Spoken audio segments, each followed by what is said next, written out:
Well, Mr. Holland, where would the person have to be standing to have fired that shot that you heard that came from up here? Well, the footprints and all indication he was standing right here. Were they fresh footprints? They were fresh, because it had been raining that morning. There was footprints, mud on his 2x4s. There was mud on the bumper of the station wagon.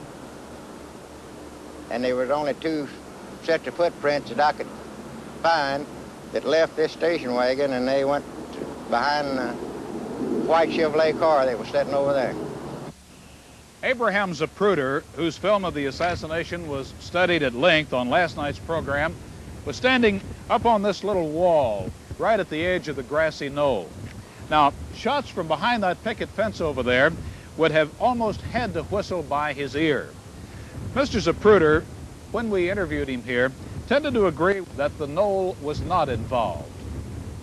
I'm not a ballistic expert, but I believe that there were shots that come from my right ear.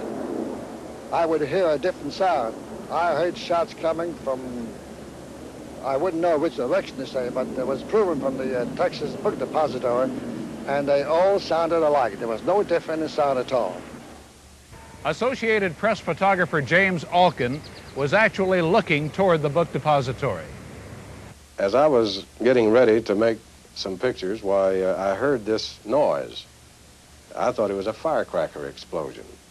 I just went ahead and made the picture, which shows the president right after he was struck by a bullet, struck in the neck, the first shot.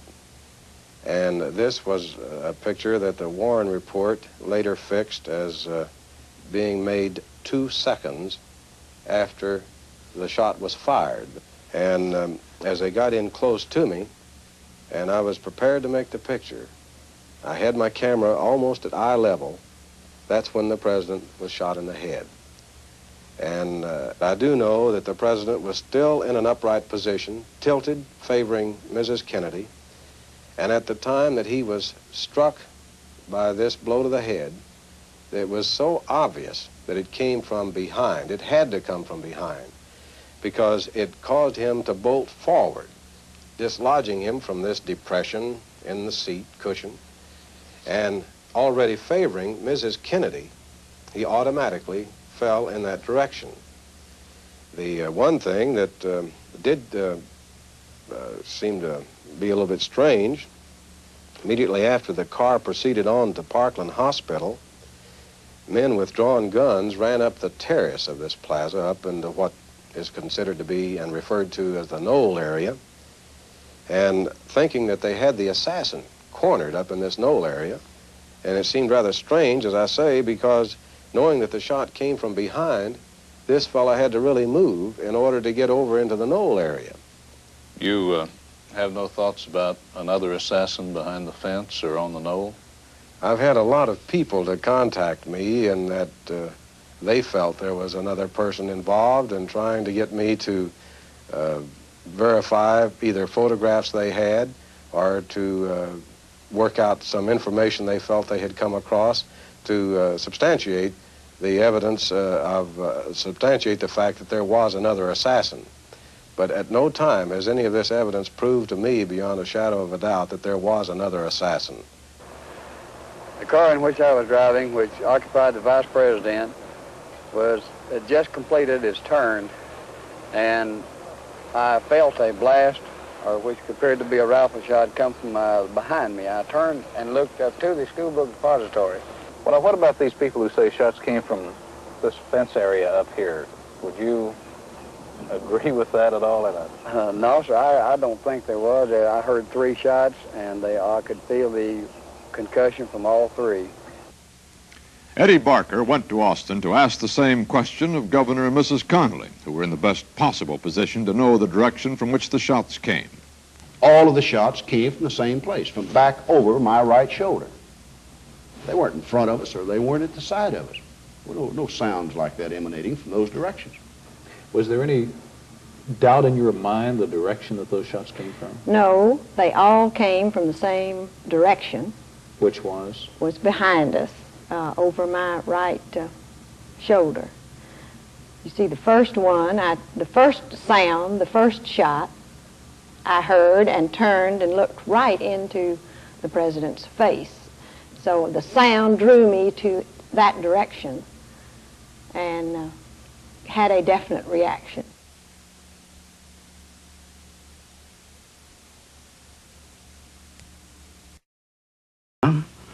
It's the most advanced car on the road. All four wheels independently sprung. Torsion bar suspension, the greatest. Sealed bottom. The engine, aluminum and magnesium. And it's in the rear for better traction. Air cooled, so you never have to worry about boiling over or freezing. Stick shift? Well, naturally. 4 forward gears, all synchro mesh. Bucket seats? Well, what else? You can have it made up with a custom body like this for, $5,000, $6,000. Or you can have the same chassis with this slightly more familiar body for a lot less money. It's called a Volkswagen. Let's take a close look at a new padded bra by Playtex. It's the closest thing to you yet. See? Playtex put a new, softer fiber inside. It's just like natural softness. Stays soft, can't shift, can't bunch up, even after machine washing. So it always stays soft and natural. It's the closest thing to you yet. New Playtex Soft Line Padded Bra. And here's news about girdles. Most women wish a girdle made them firm and flatter here. A new firm and flatter Playtex Lycra girdle firms and flatters as no other girdle can. The exclusive V construction exercises 2 firming, flattering forces. These elastic V-bands lift your tummy in. These elastic bands keep your waistline thin. You're flatter in the new Playtex girdle made with Lycra, firm and flatter. A CBS News inquiry. The Warren Report continues. Here again is Walter Cronkite. In Abraham Zapruder's film of the assassination, the fatal shot appears to move the president's head back. The critics contend this can only mean the shot came not from the book depository, but from somewhere in front. Not for the first time, nor for the last in these reports, we find equally qualified experts in disagreement. We put the question of the president's head movement to an experienced photo analyst and 2 expert pathologists. From a physicist's point of view, from a photographic analysis point of view, what can you tell about the direction of the bullet? Well, in frame 313, there was an apparent explosion at this point, which would be on the front side of the head. Now, characteristically, this would indicate to me that the bullet came from behind, and this is what's called spalling. It's a minor explosion where pieces of material have left and go generally in the direction of the bullet. But now, the explosion, this minor explosion, occurs forward of the president. Now, wouldn't that indicate the bullet coming from the front? No, quite contrary. It does indicate that the bullet was coming from behind. You're aware that some critics say by the very fact that in the picture you can clearly see the explosion of the bullet on the front side of the president, that certainly indicates the bullet came from the front. Well, I don't believe any physicist has ever said that.